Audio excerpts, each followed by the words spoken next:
with none other than the amazing Mr. Broadway. Take it away. Well, that was a very long-winded introduction. No, thank you, Scott. I like it, short and sweet. And thanks, everybody. Number 20, Townhall. I have to say that the community have done an incredible job of actually initiating and running with these town halls for the last, previously 19 of them, where I would only just come in passing most of the time. So I appreciate Scott and Adam really driving this. Regular faces in the room like Daniel and actually we've got a couple of Daniels. Where's Daniel from France? He might not be here at the moment, but Omar and CBO guys, SiteGlide guys, of course, and those who are new and fresh to Town Hall, welcome. This will be a regular and more formal event that we will be starting to put a lot more structure around now that we've really accelerated over these past months in building a lot of community resources, documentation, and taking feedback as well in the direction of certain parts of PlatformOS that the community felt needed more attention. And that's been happening. We've also seen a lot of incredible things being built on the platform. And what we thought we would do in this particular town hall is give a little bit of an overview again, revisit the purpose of what PlatformOS is all about. And I know in the email we talked about going over the high productivity application development platform. Mouthful that. Sure some salesy person came up with that. That particular, I think that was, is it Patrick? I'm just going to pop you on mute, mate. Just I think there's a bit of background, and I think there's one more person. Might have some background noise going on. Right thing. Yeah, there we go. I think. Is it Paul? Paul, Stephen. There we go. There we go. I think we're good now. All right, Adam, I'll let you maybe or Scott drive the muting option. All right, background noise is gone. So yeah, we wanted to go over and just talk a bit about what's going on with the platform from a number of different perspectives. How we're API centric, and for some, that's a bit of a scary concept. And a bit of echo coming back. Is the audio working okay for everyone? I'm getting. I think people are coming into the meeting and their audio is on. So okay. You can change that in the settings, yeah. Settings, but I think you have to do it because you started the meeting. Yeah, that's a good point. All right, well, we'll do that for next time. Trick for young players like myself. All right, so yes, we're an API-centric system, and it's a little bit scary for some who haven't played around with that, and coming from a more of a do-it-yourself WYSIWYG environment, that has been a learning curve. I think in the long term, moving towards this approach, well, I believe it is the right way to go for those who are enhancing their craft as web designers and developers. And of course, being able to leverage the skills and talents of others in the community who have more of a leaning towards the technical, and being able to focus on the creative side of what you do and the marketing side of what you do. And so that's the intent and purpose of Town Hall, is to bring us all together, to share best practice, to learn not just some of the technology, but also some of the best practices that are happening in the web, and how we can help empower you, whether you're technical or from marketing or design, and really use this as a place to share our knowledge and just get better at what we do. So what I thought is a good place to start is from the start, how we came to be again, for those who haven't been up to speed with where we've come from, where we're going. We want to also open up to some Q&A. I want to point out some of the resources that we have and just talk about what's on the roadmap moving forward. So I'm going to do a quick overview, just work through what we have in terms of what we've built as far as a platform and why and how. And you all know my background, of course. And what we're wanting to do is repeat the success of Business Catalyst, only on a much bigger scale, and stay relevant and build a framework from which the future can be more easily adapted. And that's something I've learned from the past and why we're focused on going lower down the stack and becoming a platform operating system, not just software as a service. So I'm going to share my screen. We'll quickly walk through this. For those who've seen it before, it'll be a bit of a refresher. And I hope this then gives some context to where we came from, where we're going. And we've believed that the future of e-commerce and the future of work is all being shifted towards more of a marketplace-driven economy. And that's going to impact every little tiny landing page site right through to the big enterprise sites. The approach being that content, products, services, everything will be syndicated through APIs. You want just a landing page is great for now, but in 5 years' time, how will you be found? How will your client sites be found? So the future of a marketplace-driven economy, the future and changing way that e-commerce works within marketplaces is really important. So this is the hypothesis that we started from, and you all know my background. The reason why we built Business Catalyst is that we saw the future of web development becoming more of an all-in-one solution. Instead of lots of disparate tools, we thought, let's bring that into one. And that's where the success of Business Catalyst in its creation came from. Obviously, the ongoing success came because a community of people like yourselves got together and believed in the vision. And ultimately, the success of Business Catalyst was because of everybody involved as channel partners. And then you know what happened? We got acquired. And during my time at Adobe, there was some very specific things that I noticed about technology. And whether I was looking at Business Catalyst or Demandware or Shopify or BigCommerce or Magento or Volution, these are all e-commerce platforms, but similarly for content management systems, the way that they were architectured is one-to-many. The idea that I will have an online store, I will have a website, and then I will have lots of customers, whether I'm selling products or services or just advertising things. It's mine, I own it all, and it's my one-to-many relationship with my customers.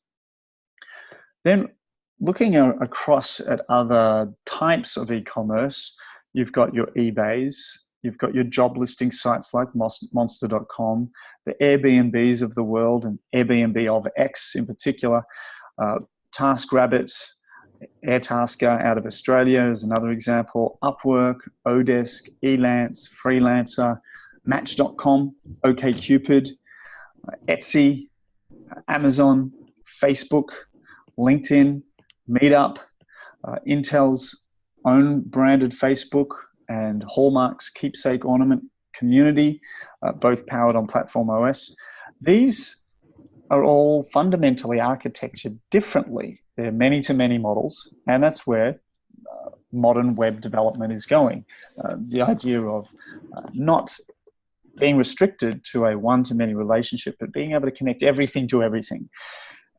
And that allows then for lots of providers, lots of customers, and thriving community and a marketplace owner. And in building that approach and developing a back end that supported that, we noticed that there was 4 main categories of types of sites and marketplaces in particular.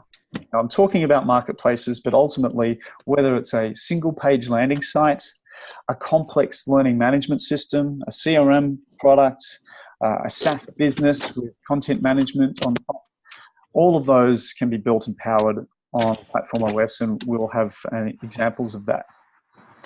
I think if there's a mute button for someone there, that would be great too. So the 4 main categories were the people, products, places, and projects.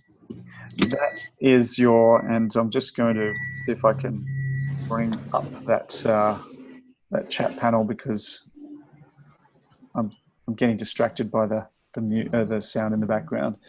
Let's have a look. There we go. Ahmad, we gotcha. All right.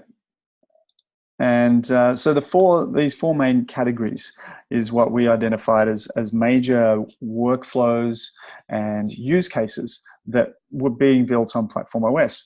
people, products, places, and projects. White-labeled Upwork, white-labeled Amazon, eBay, Etsy, white-labeled Airbnb, white-labeled Facebook and LinkedIn. And there's a fifth little P here, the master franchise, franchisees, business models under partners, in keeping with all the Ps. And the way we architectured around this, we found that the fundamental commonality across them all was very similar. So we were able to build a very scalable and flexible back end, and using the technologies that you're used to, like liquid markup, some new stuff like graph queries, the graph query language, it opened up a whole new world for those developing on PlatformOS. And we'll see some examples in a minute.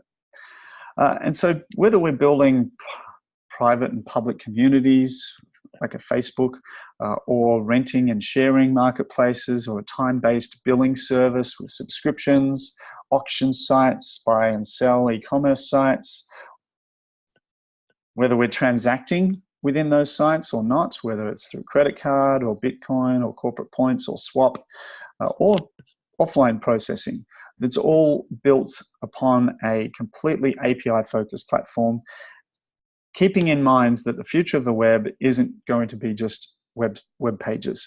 And now we have Google accelerated mobile pages, of which we totally conform with and power as well. But what about apps? What about, as I said at the start, syndication of content? And that's why an API for everything, as well as giving you the ability to build your own APIs or work with partners that build them for you to do those integration pieces, is so vitally important. And we have some predictive analytics engines there in the background that you will be able to leverage in time for your larger clients.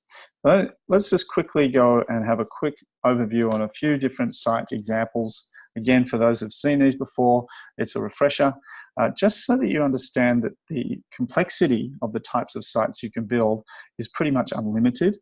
And the complete creative control that you'll have is also there using liquid markup as you're used to. This is Intel. So we're going to deal with some enterprise examples, and we're going to go down to some smaller startup type examples as well.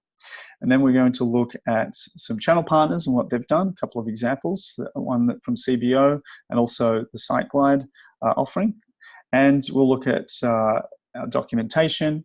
We're going to share some really cool documents that we've put together, blueprint documents that we feel are a really good way if you're not already using a formalized process, and I'm sure many of you are. But these are high quality statement of work, business process documentation that you would use with a client. And we want you to all get your hands on this. This is a shared folder that we will make sure you can access. We're also going through a rebrand, as you know, PlatformOS, and we'd love your feedback and your involvement in having a part of the conversation in how our brand, logo, and style guide comes together as well. So Intel is an example of a site. They wanted their own Intel branded Facebook. A lot of enterprise wants to get people out of Facebook onto their own community site. And so Intel needed a place for their developers to be able to have a single sign-on login and to do what you do in Facebook, follow people, have an activity feed where I can see who's doing what in the community, be able to upload my latest projects, to be able to collaborate on projects that others are developing, be able to follow topics, create and join groups, whether they're public groups, private groups, secret groups, etc. And Intel have been running this for nearly coming on 3 years now on PlatformOS, and the entire framework behind this is fully accessible through our code base. So you could build your own version of this with your own creative control over the top. So we're going to be making all of that code available so that our channel partner community can really go to the next step in the types of sites they deploy, including, of course, collaborating with each other in having, say, someone do design and somebody else who's great on APIs do that.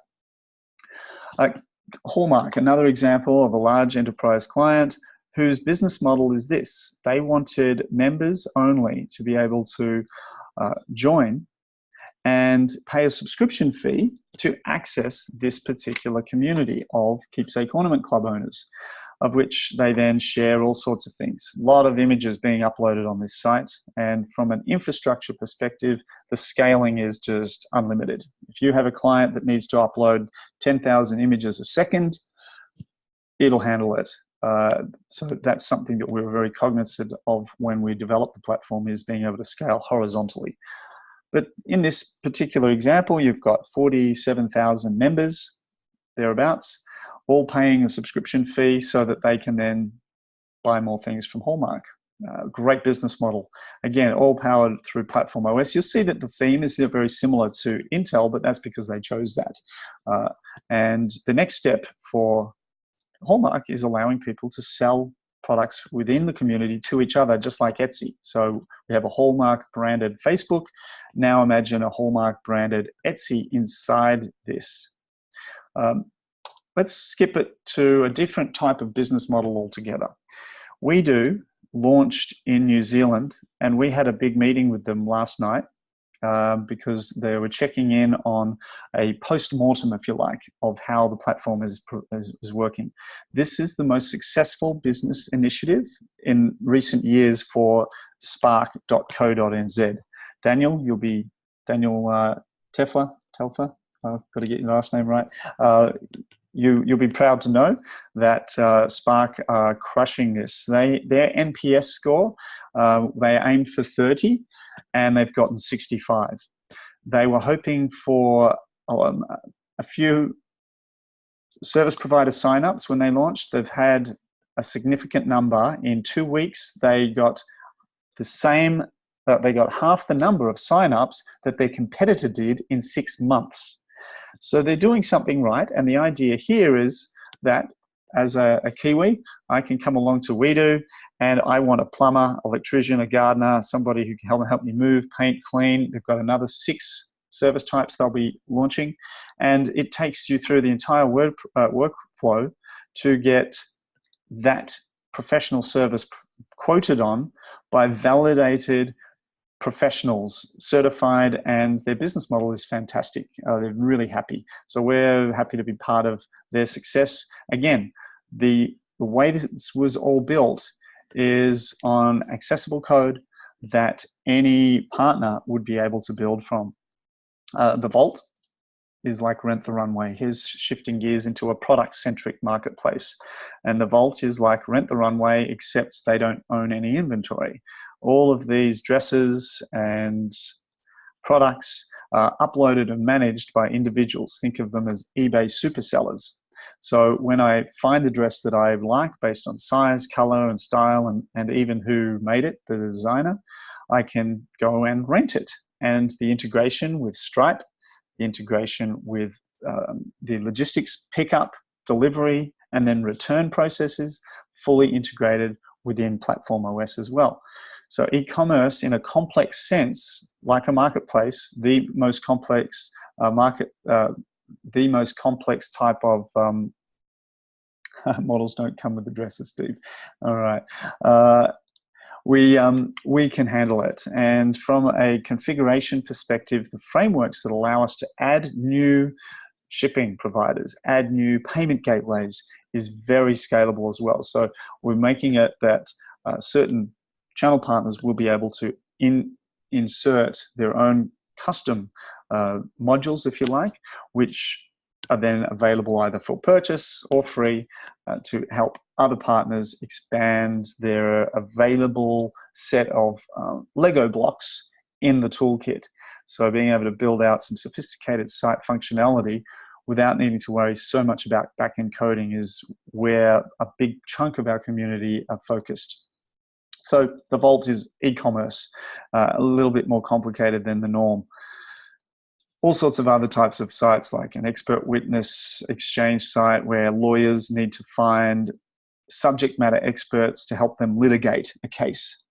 So that's available. I want to highlight now some of the SEO, important SEO functionality, and demonstrate that for those, again, who haven't seen before.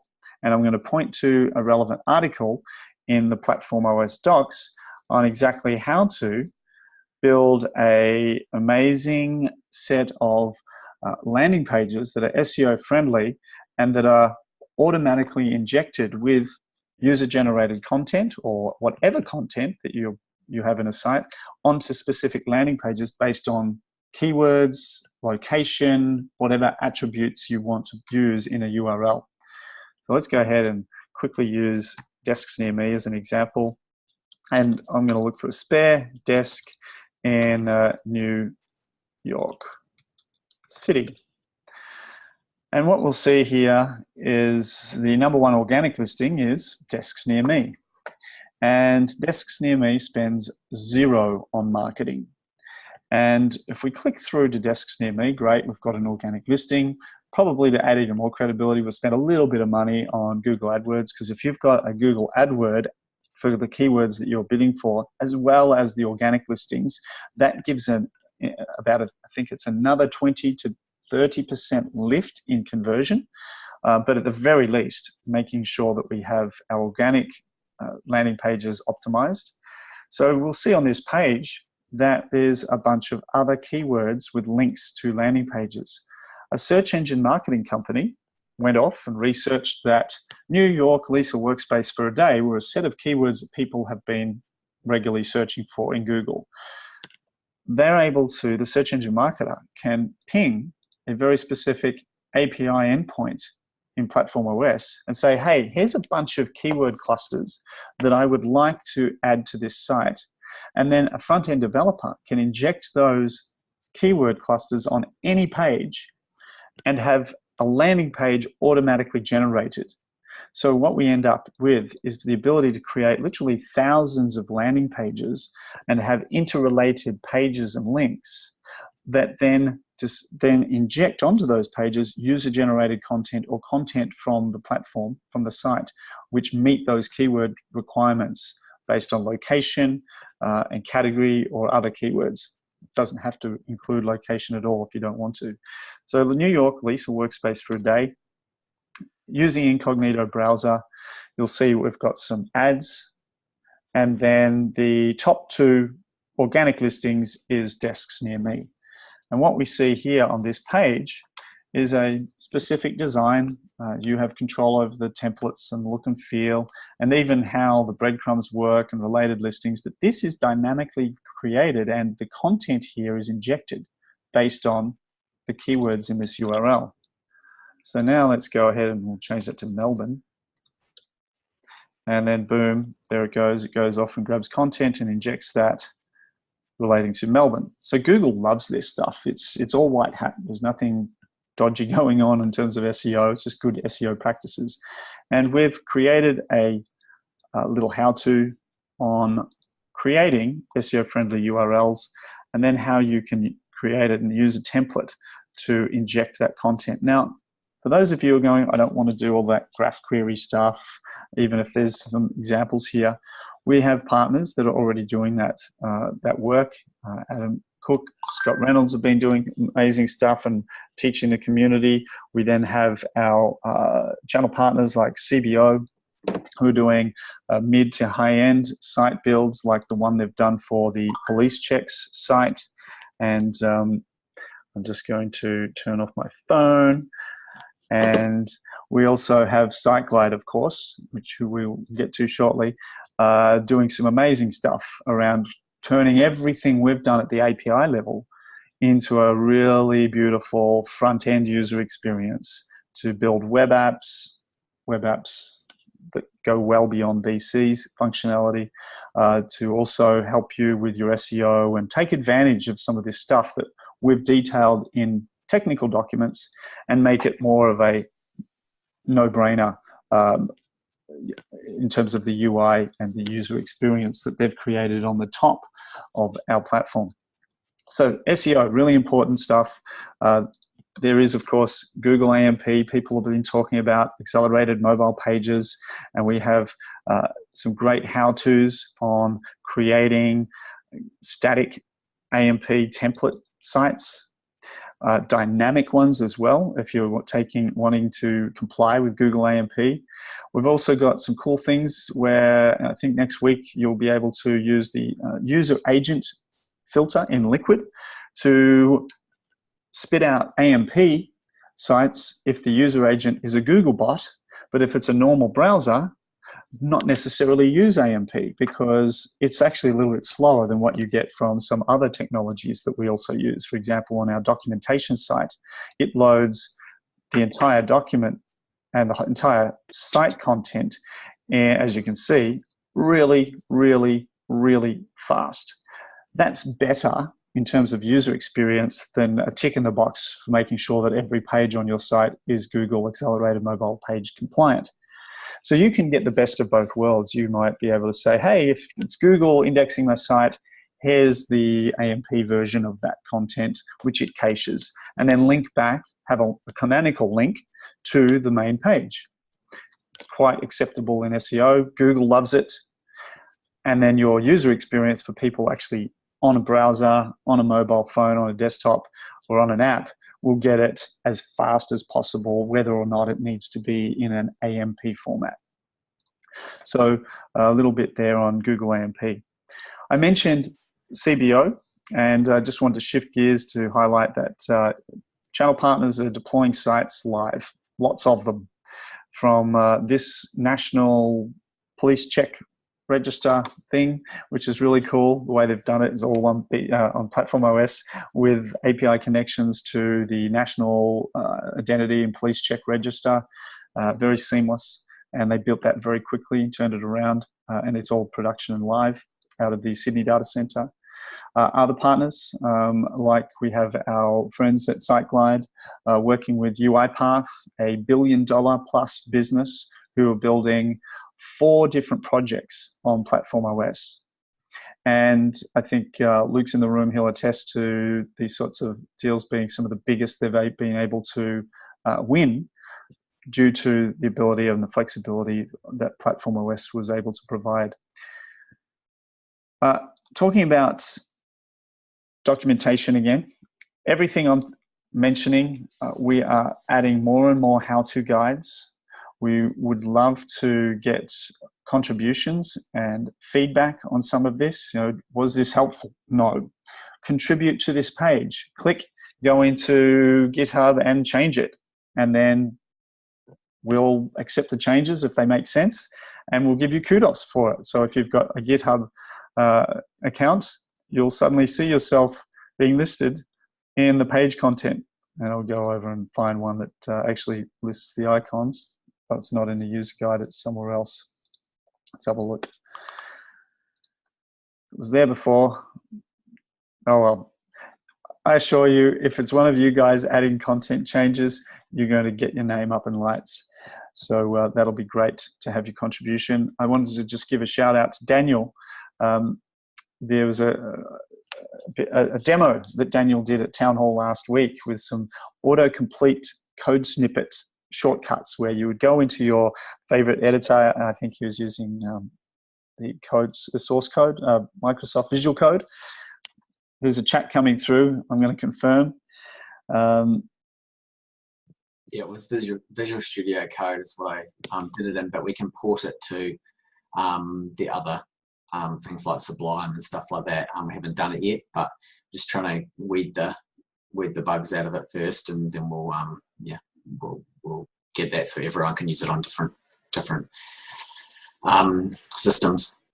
Yeah. So I wanted to give you a shout out, Daniel. That little snippet, honestly, internally the team, we get so used to being low level in the weeds, and hey, yeah, sure, we can type out 140 characters pretty quickly, and it's got all the syntax perfectly. And what Daniel did was these little shortcut snippets where he goes, and boom, there it is, an entire configuration, shortcut, cut and paste, and away you go. We're incorporating that into our build process. And Daniel, you're getting credit for that. And by credit, I mean a slap on the back. We'll talk about other kinds of credit later. But these are the things that we're seeing happening in the community. And honestly, I couldn't be more proud with what's happening both internally with our team and the way that the community is coming on board and believing in our future direction. Thanks, Daniel, for that contribution. But around documents and the general documentation flow and where we're heading with this is just going to get better and better.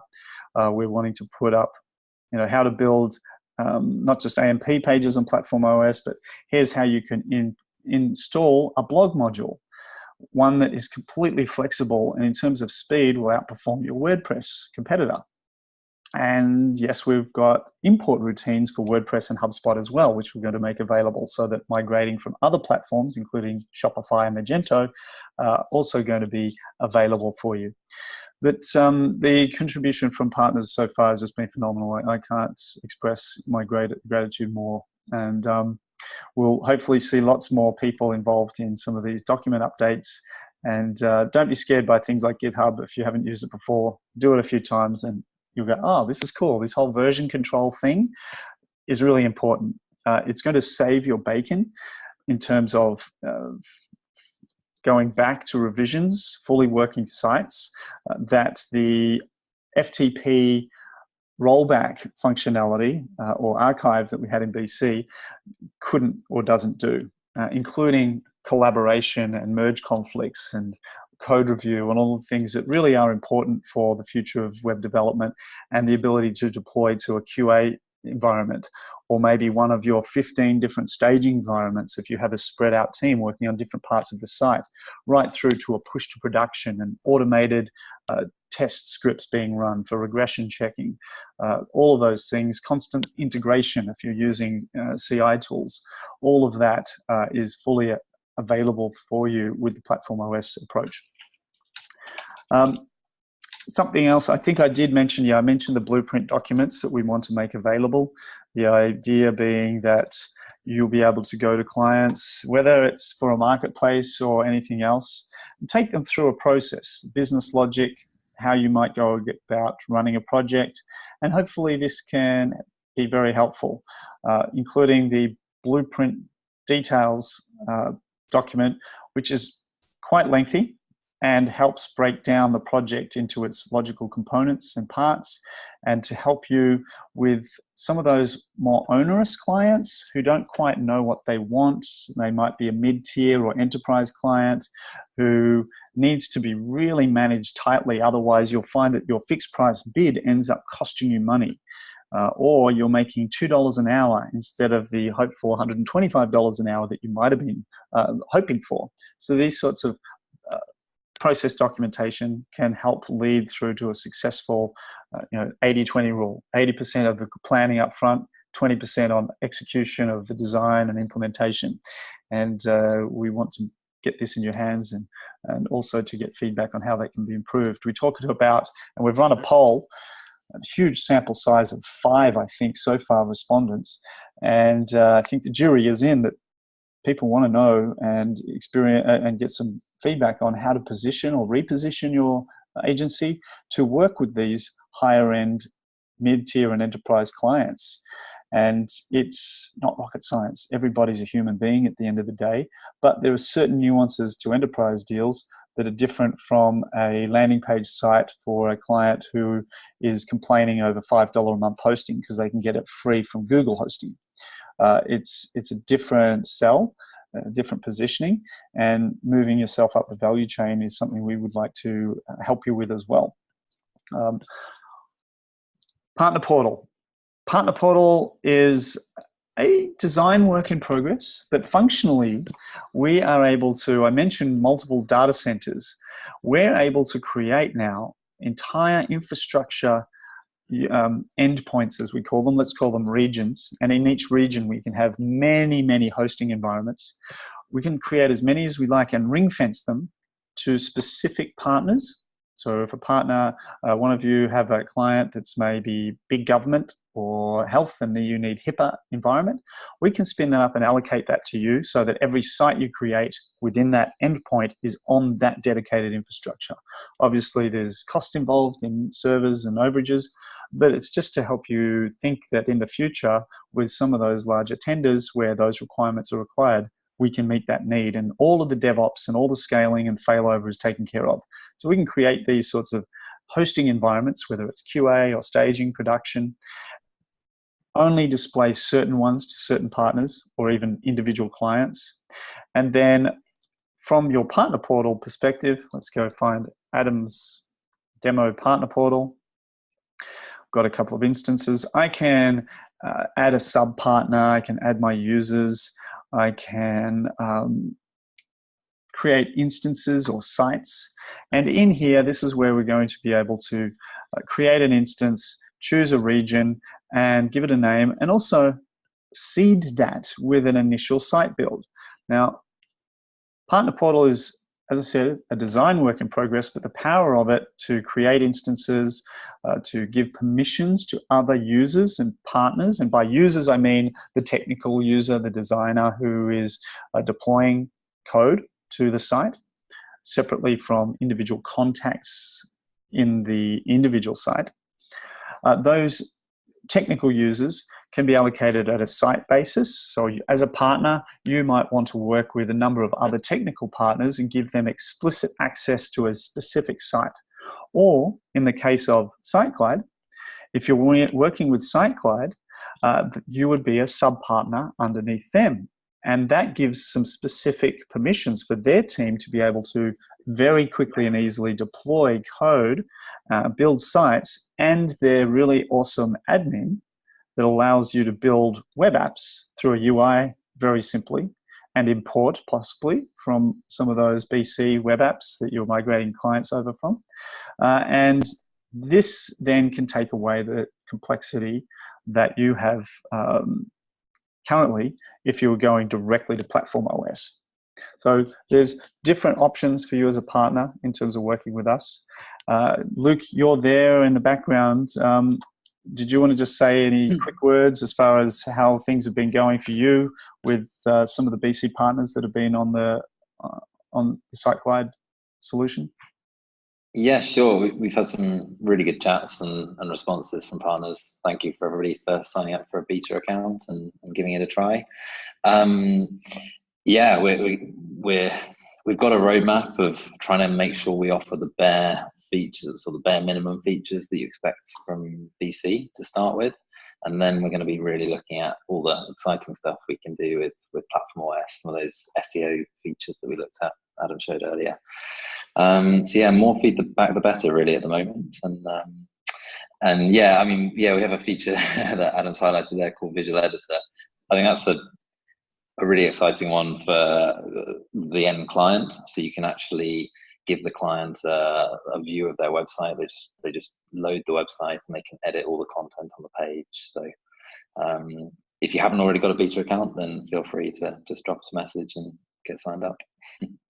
And I just want to highlight too, because a number of people have asked, does suddenly it become mutually exclusive if you're building a site through SiteGlide and leveraging all of their enhancements and modules? Does that stop some of the functionality that PlatformOS provides in its raw form? And the answer is no. You get the best of both worlds there. So if you're wanting some of the advanced functionality that you're going to add to a SiteGlide powered admin site, you can do so. And that's the beauty of what they've built, and the way they've approached it is to ensure that there's no lock-in per se. You know, it's not like you're getting you're using a SaaS platform like let me think of one, Weebly or Wix or Squarespace, where okay, you're in there, or WordPress, you're using some plugins and modules that are very specific to that platform. SiteGlide are approaching it with a much more web standards approach, so that you can then go in and maybe you want to use Foundation or Bootstrap, throw in some Angular and Node.js and build a web app, a really rich web app. You can do so. There's some chats that have come through, so I'm just going to refer to that.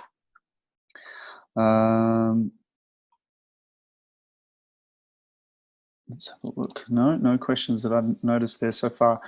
What I want to do at this point, though, is that we've given a bit of an overview. This was sort of a first, even though it's Town Hall number 20, it's the first sort of general open to everybody Town Hall. We've been using our Inner Circle, which is a Slack group, which has about 120 active members in there. A bunch of our team are in here as well, answering questions, sharing information and code and ideas. And if you're not in the Inner Circle, never fear, we're going to be opening up a community portal very shortly, where we'll have different groups for different topics. You'll be able to create your own private and secret groups as well to collaborate around maybe specific marketing best practice that you want to share within a smaller group of people that you get on really well with. And we're going to facilitate that. And then we, in the meantime, we'll be using the Inner Circle Slack channel for some of these deeper technical conversations, and just highlighting that there's a lot of communication going on already. And now I'd like to just open it up to general conversation and chat at this point. So secret groups, yes. There's some chat going on in the chat group panel, so maybe I've missed any questions that have come up. So Adam Cook goes on about this Airtable thing all the time, and we've told him, build Airtable on PlatformOS, and that's actually a throwdown. He said he's going to do that shortly. For those who haven't used Airtable, it's a really cool little build any object and relate it to other objects. And I guess we're one abstraction below Airtable. Airtable is a nice UI over the top of effectively what PlatformOS is. It's been a really cool tool that we've been collaborating on. But anytime I see something, I go, that could be built on PlatformOS.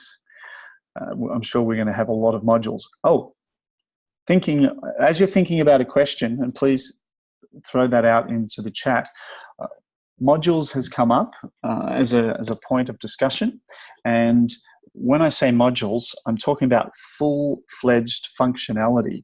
For example, in our docs, we have a blog module, and you can install the blog module onto your site. And then you can go in and customize the template, do whatever you like to that blog. It's your code effectively.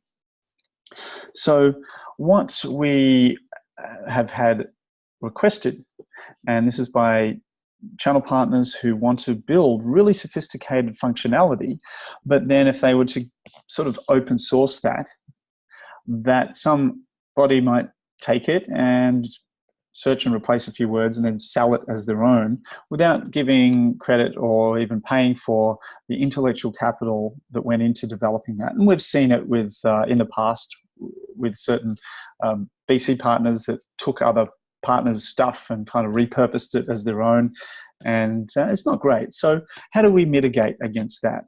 Well, we've come up with a concept. It's right now in development, called public and private modules, or folders actually. So the module could contain a folder, and that folder could be a private folder which can be deployed to a site instance which the site owner cannot access. It's abstracted away, it's in a secure repository, but we have a route on our side to know that this code is still accessible, and the front-end functionality might be in a public folder. So all the views, the CSS, the assets could be in a public folder, because you want to go in and adjust the look and feel of that particular module or functionality. But the IP, the graph queries, some of the API stuff, some other more advanced functionality, maybe some really cool liquid views that need to sit in the private folder that isn't accessible, can sit there. Now, the owner or the creator of that module has access, and when they update and change, then those sites who have either downloaded or purchased or subscribed to that module can then upgrade. It's not necessarily forced out, because maybe you've done some customization in the public folder. So we have this public and private folder concept linked to a thing called a module, and a module could be an entire CRM system, or it could be one little blog function. It could be a marketplace for competing with Uber, or it could be something that relates to advanced CRM integration to Salesforce or similar. So in the case where we have partners that have spent and invested a lot of effort and time into doing advanced integration, and they want to protect that IP, that is how our modules and private folders are going to work. So yeah. I don't know if you... as long as you don't mind me interrupting here. So that was one thing that I was really excited about when you guys started talking about that. And I'm really happy that you're actually doing it. Because I know with Business Catalyst, I was like trying to get them to do that for so long. Because I made a lot of apps, but all the code was just completely open for anybody to copy and paste. I would see my code like out in the wild, and like the download numbers were different than like how many actual apps were out there. It was really frustrating, and you do spend a lot of time and invest a lot. So yeah, I'm really excited that you guys are actually taking that seriously. Yeah, very seriously. I think the importance is that intellectual capital is worth a lot. And even though Adam Cook did steal quite a few of your modules, Scott, we were going to ensure that that won't happen in the future. Yeah, I heard he bought a new house from all the code that he stole from me. Yeah, well, we'll be over there to have a party that goes into the wee small hours, and I got to get my code back. Yeah. So question?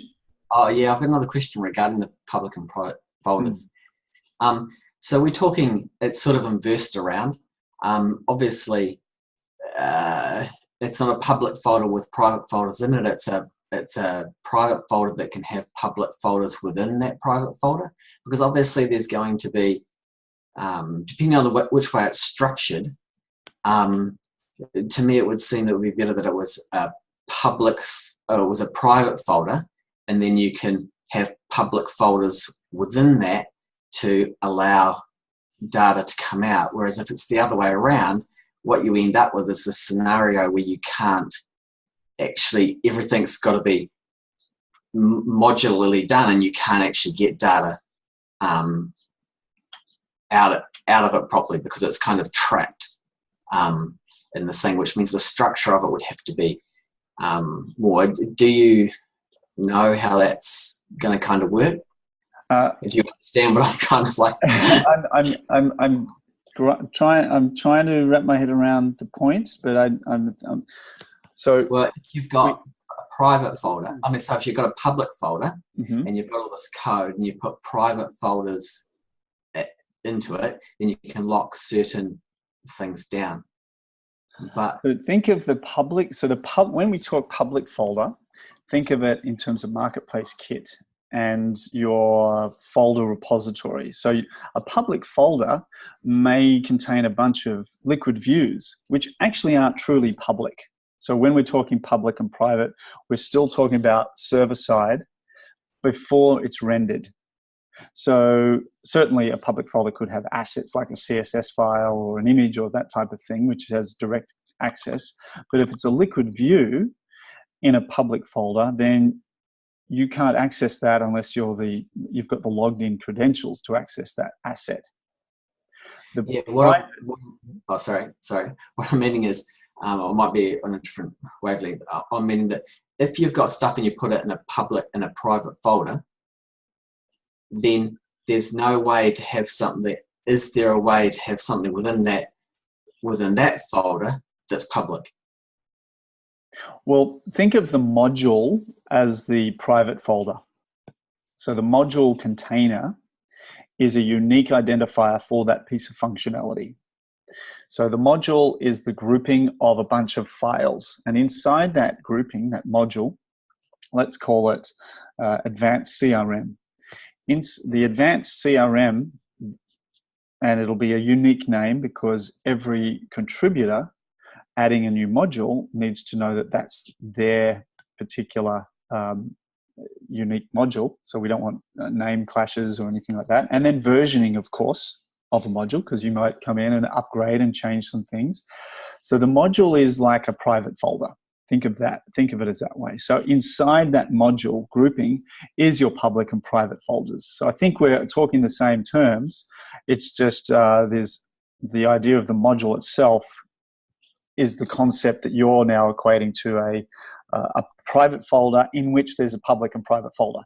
So that the module is this private repository of code that contains everything you need for that functionality. And parts of that functionality is in a public folder, meaning the developer who's now buying or subscribing to that module can access it and play around with CSS or liquid views or different things because you want them to be able to do that. But in the private folder is a bunch of other business logic and graph queries and some advanced things that they can't see or touch. Now, if they go ahead and change some things in that public folder relating to a liquid view and they change the name of a graph query and that breaks, well, that's on them to fix it.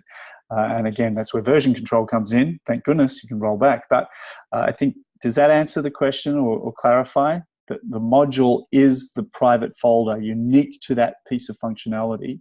And inside that then is either a public or private folder in which you put your files. Yeah, it does. I'm and I'm also talking about the complexity of allowing some things to, even within that private folder, some things to be private and some things to be public. But with larger sites, that can get quite complicated. So it's about trying to not have this folder system where you've got, to have an extraordinary amount of public and private folders to try and start, to lock things down and keep some things public and some things private. So the guys have definitely thought around those cases and the architecture to suit that. And so think of the modules. I mean, a site might have 15 modules installed on it, and each one will be a unique private folder in which there's this public and private part to it. The public one being configurable by the developer or the site owner, the private stuff not being touchable at all. And then, what happens then around conflicts and naming? Is there 15 different Bootstrap versions, and how many JavaScript libraries, and how bloated might the site become because of that? And that's where good Webpack NPM package management comes into play, and there's approaches that we do ourselves around that, and we'll continually refine and iterate. It might be that somebody's added 15 modules and then somebody's realized, oh, actually there's a use case now to actually consolidate all of that down to one new module that meets the need of people that typically install 5 or 6 modules to achieve the same result. Where we need to make it really flexible and open and see where the development community takes it. Yeah, it's the modules or the modules thing that it's where it starts to get where I can see it starting to get complicated. But obviously, if the guys have thought about it, then that's all good. Yeah, and definitely ping them, because there's been a lot of to and fro for a number of months over this. It's always been something we've had to consider, and we've looked at a number of solutions from other marketplaces that do this, from the App Exchange that Salesforce uses. We've looked at the Shopify marketplace and the way they do their plugins. We actually reverse engineered their entire JavaScript library, and it's really just a JavaScript framework that they've built to manage that. So we've had a look at how others are doing it, and then made a decision on our way forward. So it's been good, and we would love to get your feedback as well, of course, yours and everybody else who's interested in developing these modules. If you need to steal any code, I'm sure Adam Cook could take care of that for you. Yeah, he'll find a way. Oh, I will. I will. That's how I got my house. Yeah. Now, what other questions might exist out there that we can start to go through? Did I miss any in the chat? My thing, Adam. I said Airtable, not because I wanted to promote Airtable, but because of the community resources that are collected on Airtable. Of course, I know. I just feel the pain of not being able to give you those development resources straight out of the box. Yeah, well, there's a module for that. Just saying, we've got a bunch of community stuff over there. Yeah, no, that's true. Let's actually give it. Have you got the link for it? Let's put that up in the chat so everybody knows what we're talking about, because we say the word, but we haven't got the link. You got the link there? You can paste. And while I'm at it, I'll paste the link to the shared folder of those documents. Awesome. Thanks, Adam. And let's go over here. I know you knew what I was talking about the whole time too. Sorry? I said, I know that you knew what I was talking about the whole time too. You're just like, oh, Airtable, I don't get it.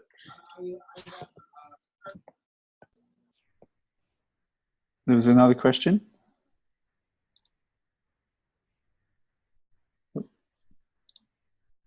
No? What about a question from somebody who would like to not deal with the technology side of things? APIs just blow your head up. I want to get down in the nitty gritty and just create some sites and deploy them quickly, and then move on to the next one. Or I want to work on my marketing chops and helping that client succeed and doing AdWords and other SEO related stuff. Is there any questions that are non-technical?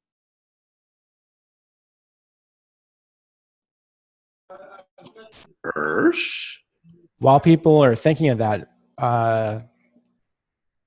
yeah, calling out Ursh. Maybe that's a good time to plug the future town halls. So we have a few ideas coming up for some town halls that are going to be non-technical, like the idea of having, how do you talk to your clients about PlatformOS? How is it different than Business Catalyst or other things? So the town hall meetings hopefully won't just be technical, right? We have plans for all kinds of things, marketing, for the business owner, for salespeople, that sort of thing. So it won't be all technical. Hopefully Ursh is happy with that. Can I throw in something on that too? Town hall is driven by the community. Adam thinks he drives it, but he knows better. He knows better. It's us.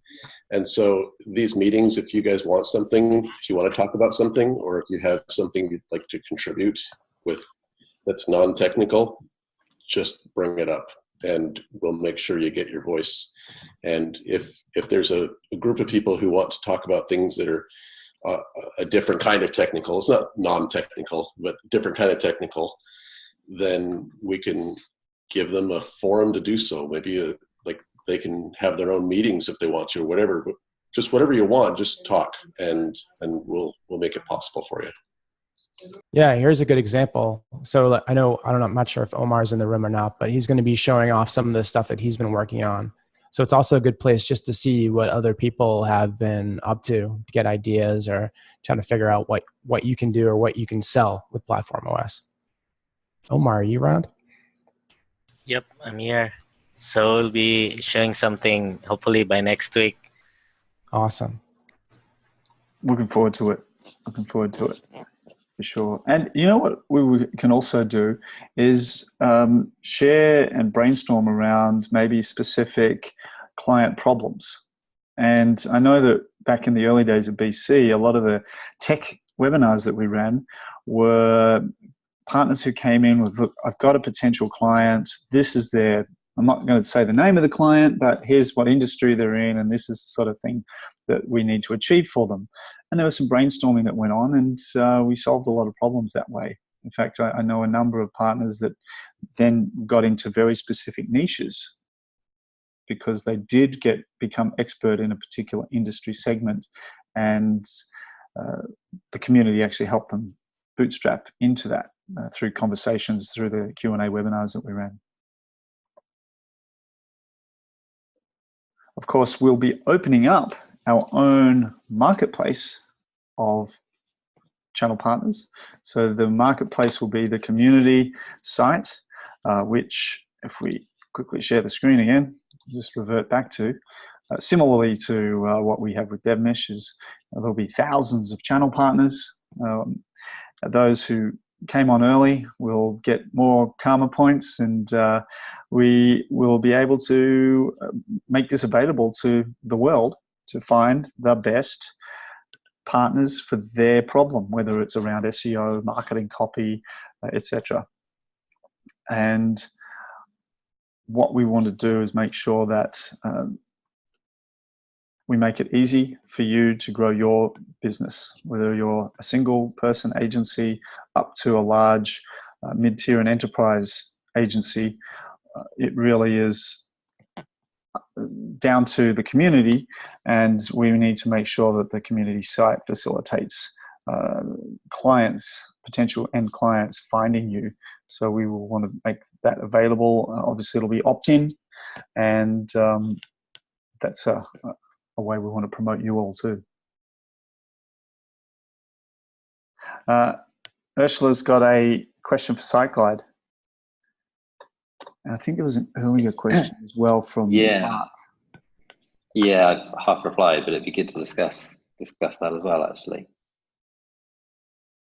So talk to Luke directly there, Mark, on that one. And Urs, do you want to, could we have SendGrid? Oh, it can be, Urs. So I'm going to answer on behalf of Luke. Because if he was going to say no, I was going to say yeah.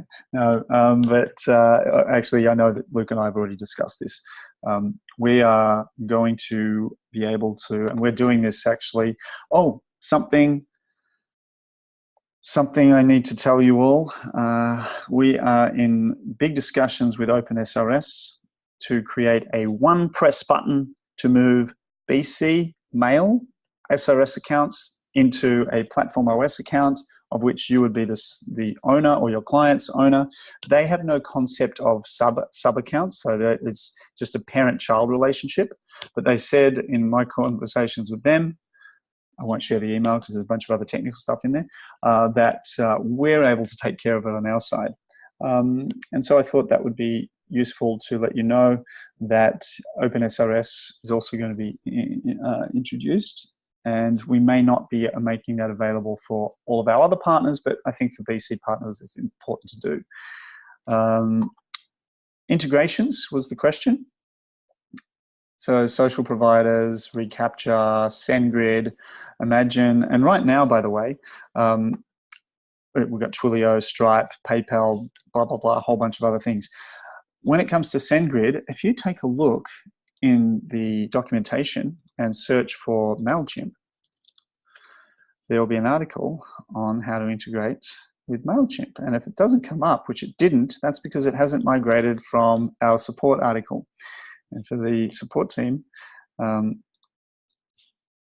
need to move that over. So MailChimp, there we go, MailChimp API workflows. So integration to any third-party service is very doable. And we have, this is how you do the API connector. And just grab that code and you paste it into the authorization policy workflow alert, boom. And then whenever a particular form gets triggered, you can trigger off an integration to a third party. We've done that ourselves. We can do it with HubSpot. We can integrate with MailChimp, ActiveCampaign, obviously with SendGrid, it's a one-click thing, but we're just going to keep building out all of those integrations to all of those services.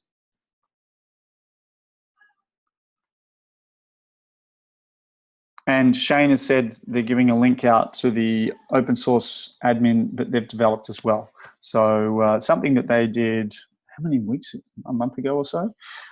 So for those who just want to build their own admin, that's a good bootstrapped option if you're technically inclined and want to jump onto what the CBO team have very generously been spending time and effort developing and then out open sourcing.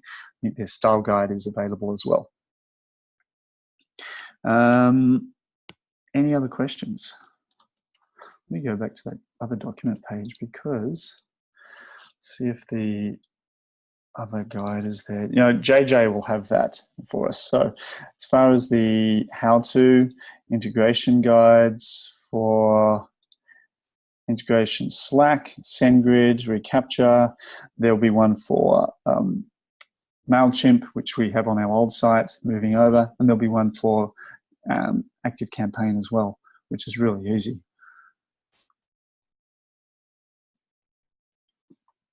Any other questions, thoughts, comments? You got that link, Shane? Did you want to paste that up there now, or we can circle back as well? All right. Well, we're just after the hour. Scott, Adam, did you want to wrap it up? Oh, and Ursula, yeah, the documentation has come a really long way. It's going amazing. I have to say that Diana is amazing, and she was I think, for those who didn't know, look up Diana Lakatos, who, she's on holidays this week, she's back next week. She's updated her bio. Technical writing manager for PlatformOS, and she actually previously was the Drupal developer and built a huge amount of content for the Drupal community. She also did the translation for 37 Signals Basecamp into German and Hungarian. She's awesome. And Carter, her colleague, from an information architecture and psychology, that's what she's looking at, the psychology of user experience. They're involved with our team in terms of just making documentation better and better and better. So yes, a huge amount of investment going on into documentation. As you know, it's an onerous and it's a task that is left unloved a lot, but we are wanting to make sure that we don't, that we put in a lot of effort. Could I just answer Mark's question a bit, just quickly, Yes. Adam? So Mark asked about being able to build a bunch of web apps, maybe for a niche industry, and then be able to package them up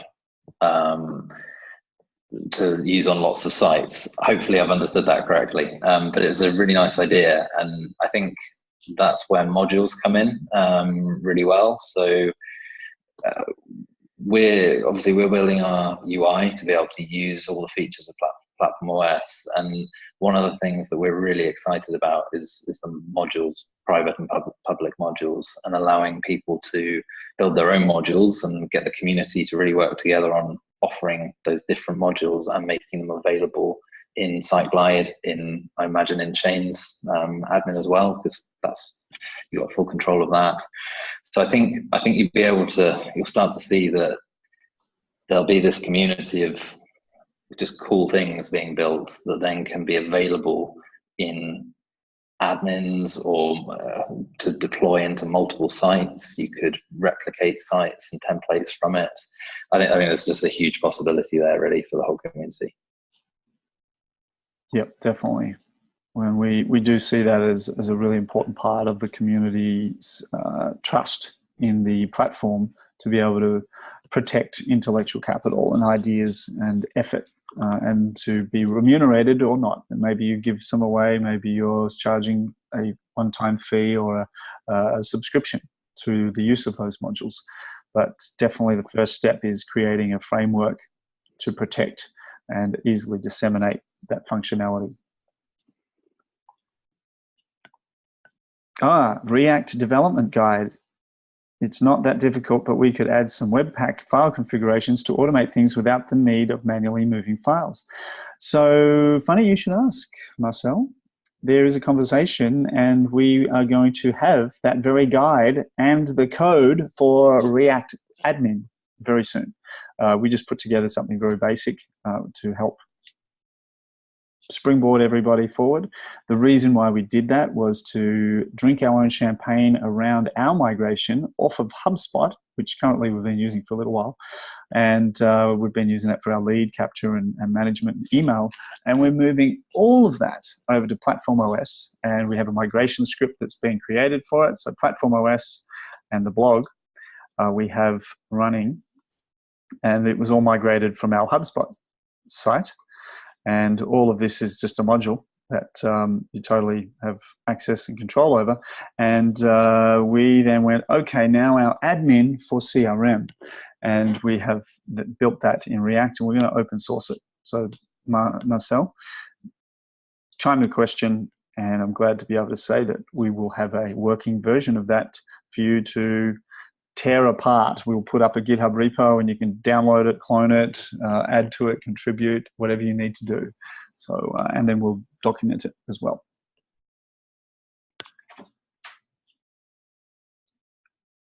And for those who are interested in deployment and best practice around using various package management tools to optimize the site, into smaller chunks, to have only loaded on a page, only load a JavaScript object that's needed for that page, and those type of things. We're going to have some deeper technical how-tos and best practice around that. People will share what they use. We are tool agnostic. We don't mind what frameworks are being used. Whatever fits the need for the client best is what we recommend. And so we're going to have different opinions and different ways of doing things, and we want everyone to be able to share their approach. Any other questions, thoughts, comments, feedback? I loved how you said drink your own champagne. That's way better than the expression eat your own dog food. I'm never going to eat my own dog food. I'm going to start using that. Drink my own champagne. Yeah, look, that's good. Drink your own champagne, because there's no way I'll eat my own dog food. I don't care how good it tastes and what marketing packaging they put around it. Champagne. We'll leave that to Microsoft. Yeah. For me, there was another option. So for years, I've been doing the dog food thing. Yeah. Yeah. When people say, "Hey, you're going to dog food your product," what you mean? Crush it up and put it in a can and mix it up with some slop and sell it? No. High quality dog food. Champagne it. I'll champagne it. Toast to that. Yeah. Hey, can I make you were wanting some kind of summarizing comment? I've got the perfect summarizing comments. Let me just pick one in my bag here. All right. Oh, sorry, you saw there's nothing there. So PlatformOS can seem overwhelming right at first. I know it does, because I felt it right at first. And I think I'm a very technical partner. But the overwhelming part was actually because I'm so used to restraints. I'm so used to having, like, being guided down to the exact one or two answers that I can have. And it feels like it's like everybody took away all the forms, not the forms like you fill out a form, but like all the structures, the walls and stuff, and said, go build your own walls. And so you can have this lost feeling. And I think one of the things we've had to overcome in the first few months of the community has been to get a few of those walls built by a few partners, so that others will come in and try it out. Like, for instance, I mean, that's why it's such a big push for SiteGlide, because this is a very important one for many partners who should be in the community but have been maybe afraid to get in because they didn't see an admin already there, etc. But it's, once you actually dig in, and I hope the people who are new here will start to do so. Once you dig in, you start to find out that limitless equals creativity, and creativity equals opportunity. And that's when you start to really, really enjoy what PlatformOS is bringing to the table. But then beyond that, I think for those who are here, you see this is the BC community. I mean, we don't have everybody. I know that it's not Sandpile, but it's born from Sandpile. It's born with the same people from Sandpile. It's got the spirit of Sandpile, the community, the platform, everything about it has got that spirit of it. We've just been opened up and freed. Yeah, and the cool thing about that too, I think, is that when we first joined Business Catalyst years ago, you were sort of on your own at first, and then the community finally came.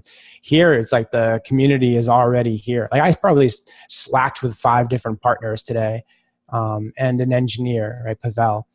And it's just like there's already people here to talk about what we're doing.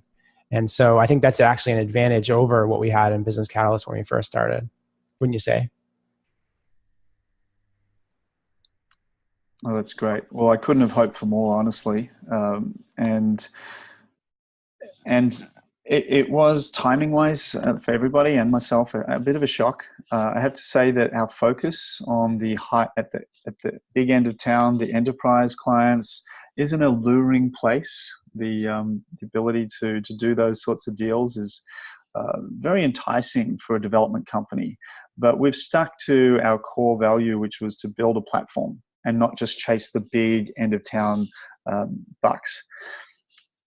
I believe 100% that the community of lots of smaller agencies is going to be a backbone of this business, like it was for Business Catalyst. And I think it's going to actually be even more successful. I honestly believe that.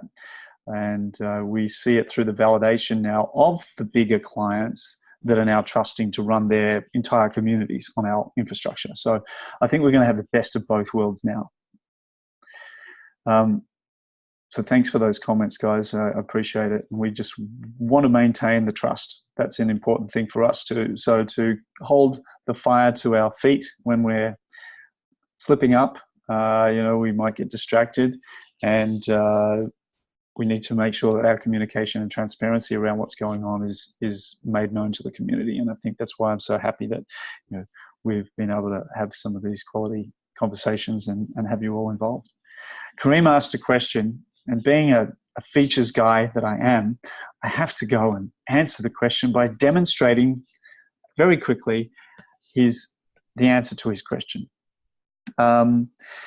You have got, the question was, hey, you've got integrations for lots of third-party tools built in, but is it possible to add our own third-party integrations with OAuth? I'm glad you asked. Yes is the answer. And in fact, in terms of that, I see Luke smiling in the background. One of the projects they're working with, UiPath, these guys, oh, hang on, I'm not sharing my screen. These guys have IDP. In fact, this is even more complicated than OAuth, because it's Microsoft Azure integration. Don't get me started. But anyway, yes, we integrate with Azure as well now, and you can configure the whole thing. And from a SAML OAuth perspective, let's go into our old admin just to highlight that would you like to use a specific default provider? None will just be email and email password that someone can create. But that doesn't stop you also from giving them the option for Google+, Facebook, Instagram, GitHub, etc., etc., etc., all of those social auth accounts, or SAML. And so selecting SAML, you can then configure the endpoint that you use for a single sign-on service to any SAML OAuth-based system. And the framework behind it is phenomenal. You'll be blown away by that. So the restrictions in integration around those sorts of third-party authentication services, there are no restrictions. Build it in, and then replicate it for the next enterprise client, change their config files, the webhook tokens, all of that stuff, and you're ready to rock and roll. That was a long-winded yes, you can.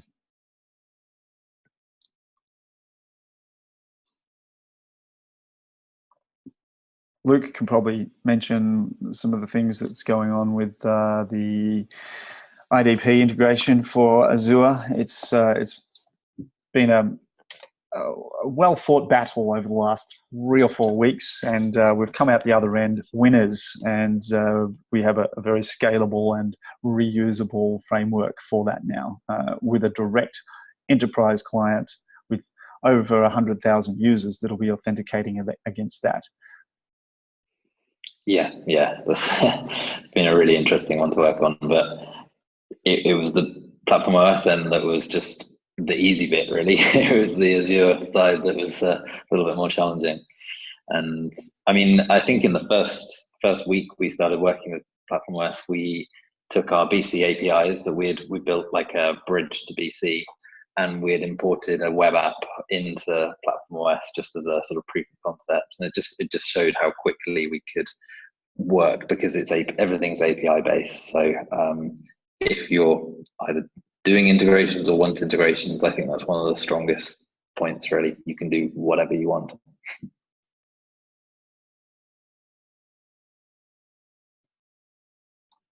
Thanks, mate. All right, any final thoughts? Any other curly questions, Kareem? I saw your face before. Did you turn your camera off? Yeah, you did. People hiding behind their cameras because they're probably eating. Slow connection at Starbucks. Okay. I'll have a latte, whole milk, please. All right. Well, everybody, thank you so much for our number 20, but number 1 public town hall, I would say. which is why it was a little bit salesy. I know I had to go through. I wanted to set the context, and for those that we're going to sort of push this video out to, I hope that you'll have got a flavor for the breadth that PlatformOS provides, not just for the very technical high-end sites, but also for what the community is doing and the open source admins that CPO are providing, for what SiteGlide are building from a better BC version, SaaS business, and obviously the future of the web being syndication of content, APIs everywhere, and performance, HIPAA compliance, or data centers everywhere, unlimited scalability and flexibility is what we're after. But at the same time, we want to make sure that you're not too overwhelmed, and that that we provide some cool, easy solutions for the smaller customers and landing pages out there. So OpenSRS, cool bananas, stuff happening there. One-click migration. That will be next year, by the way, when people are really starting to get worried about moving off of BC. And I'll leave it at that. There's some other cool things, but I've got to have something for next week.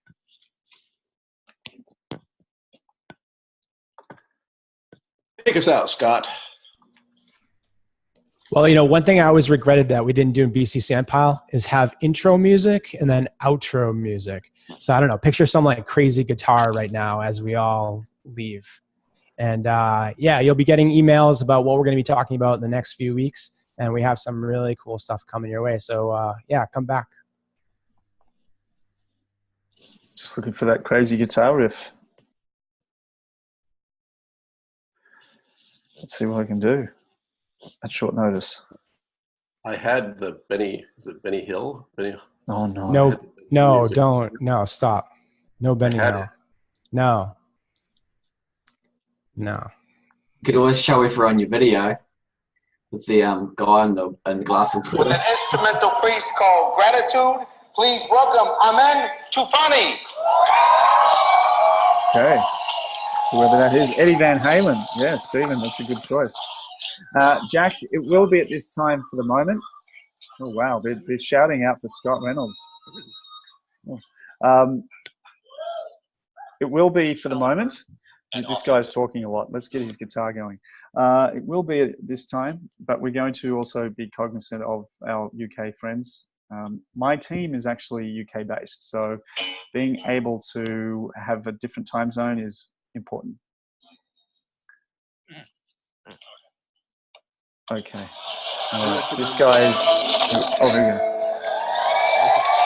Take us out, guitar guy. I'm out. I got it. Well, they stop when I stop. That's not cool. I can't hear you, mate. I recommend either the Europeans move to Australia or the Australians move to Europe. We solve this problem once and for all.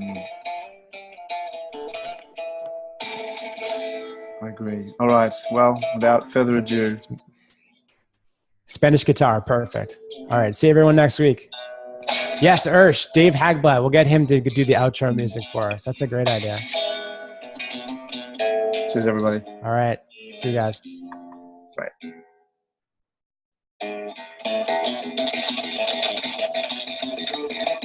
Sticking around for this music.